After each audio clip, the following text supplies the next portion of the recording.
Hello and welcome to my guide to barricading on my flesh-consumed zombie survival server. So, when barricading, the very first thing you are going to need to get is the bolt gun, because it is what actually allows you to make barricades. I also recommend always getting flex tape, for obvious reasons. Duh.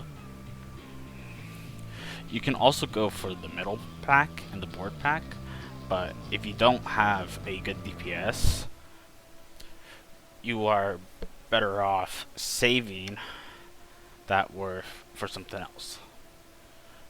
And you can also buy the board pack and metal pack from the arsenal, or find them during intermission when on a scavenging run. Another must pick from the work menu is the reinforced Exoskeleton module, as that will allow you to pick the heaviest and widest props. It will also reduce the power consumption of picking up props. Also, the increased fusion module helps a lot, because not only does picking up props cost power, but so does bolting them down and repairing them if they are not made of wood. Now, I usually go with as many speed trades as I can afford, because the faster I can move, the more props I can bring. However, if there is a good DPS on my team, I am more than willing to cripple myself for turns, because the barricade's doing all the protection and the good DPS, of course. So on to manipulating props. Note the 3 rings and imagine them when you're moving a prop if you're not already comfortable with doing so. So moving my mouse forward will tilt a prop in that direction, in the direction that I'm looking at. Moving my mouse backwards will move it in the opposite direction. Moving my mouse to the top right will move the prop diagonally in the direction I am looking, but also to the right. The opposite occurs when I move my mouse to the bottom left. Moving my mouse to the top left will mirror the movement of moving it to the top right, and moving my mouse to the bottom right will have the opposite effect. Moving my mouse to the left will turn the prop clockwise, meanwhile moving my mouse to the right will turn it counterclockwise. Sometimes props will be too big to move in a particular room, and this will make it seem like it gets stuck or can't be moved. This can be mitigated by dropping it or throwing it and using the physics engine to manipulate its orientation. Also, when dealing with props like this cart right here, it will seem like you cannot fit it through a doorway, but the reality is you often can. If you move the legs, for lack of a better word, and since this also applies to some tables, to a part of the other side with plenty of space. So now that you know how to move props, I will tell you what props to get. The best props to get are often doors or anything like them. What do I mean by that? Well, I mean props that have a decent amount of health and are thin. Why thin? Because the thinner the prop, the more you can fit into one area, such as a doorway. And the zombie weapon, or their attack, normally can't hit more than one prop at a time.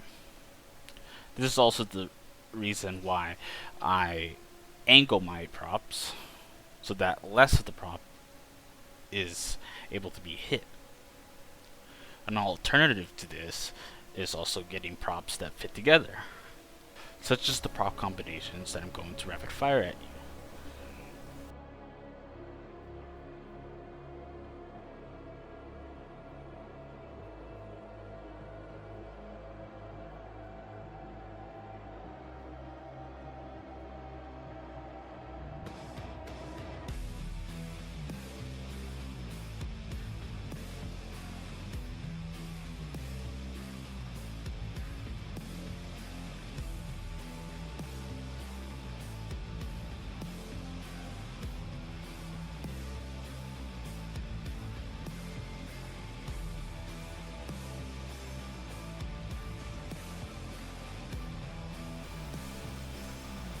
Okay, so now you know what props to get for your barricade.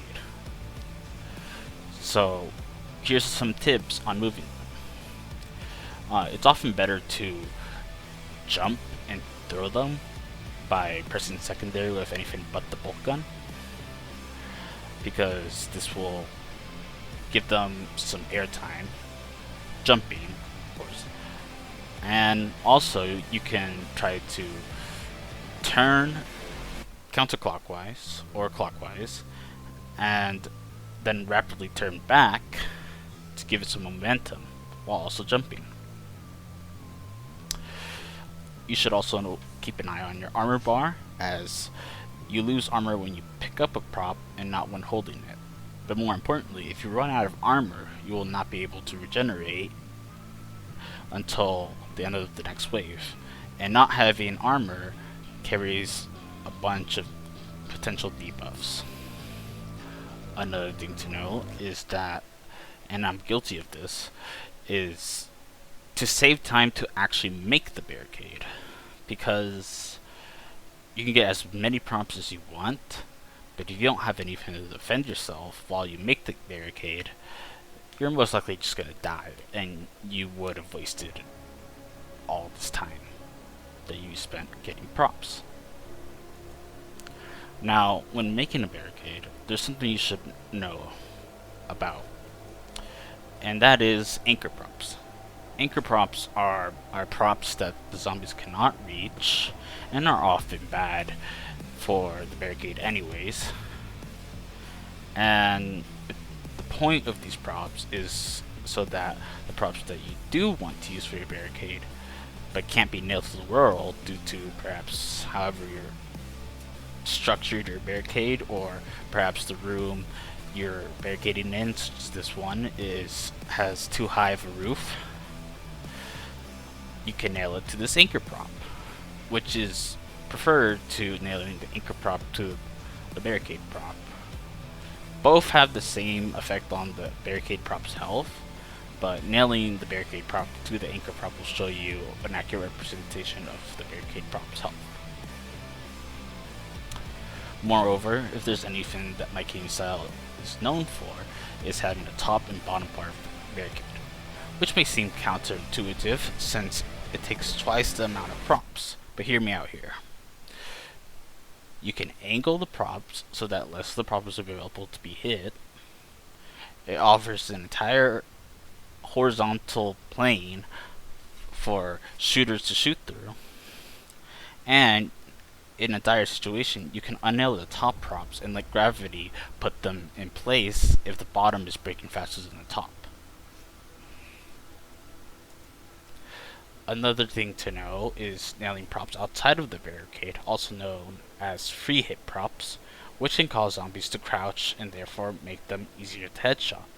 Normally, you do this by nailing something like a box or a bookshelf covering the top part of the barricade, which also protects the top part of the barricade and allows for the top to be used for bottom props later on, if this situation so calls for it. However, you can also do this with the bottom by putting a bottom prop, but that's not recommended since gravity only works one way, usually.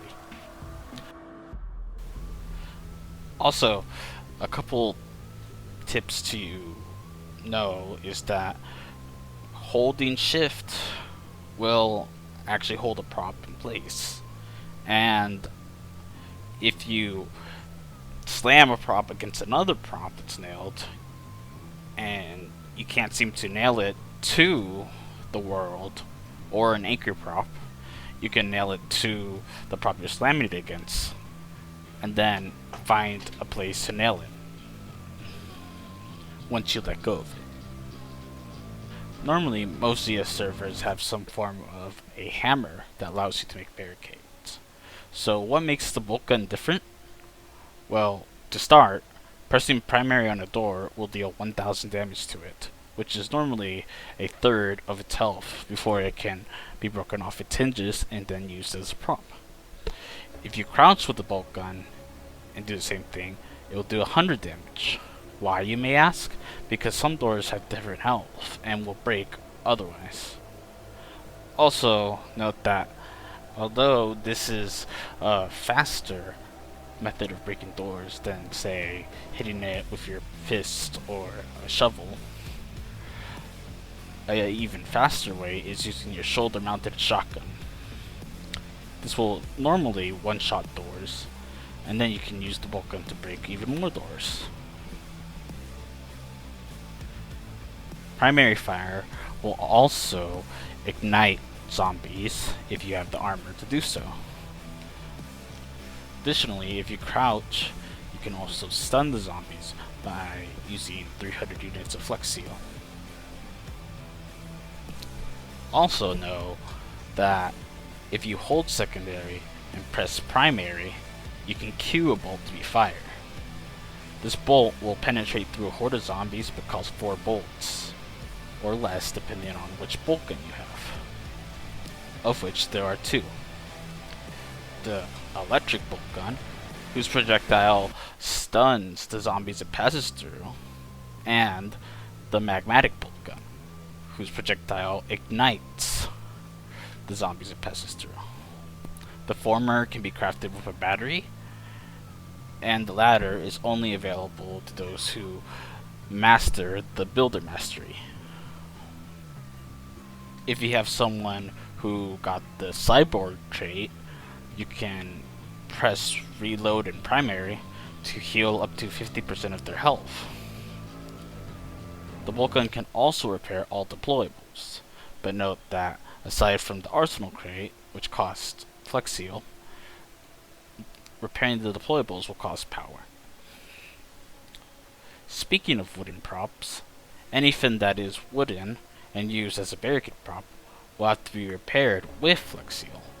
You do not have to switch to it, however. The bolt gun automatically uses Flex Seal to repair wooden props, and your shields to repair most other props, mainly metal. Note that on this server, wooden props will burn, while metal props will not, and that an ice bomb will extinguish burning nailed props, which is useful when there's a Hail Mary around.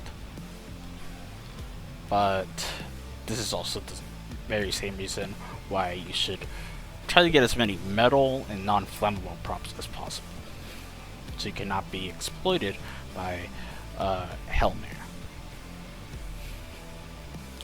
So if you're still with me, good.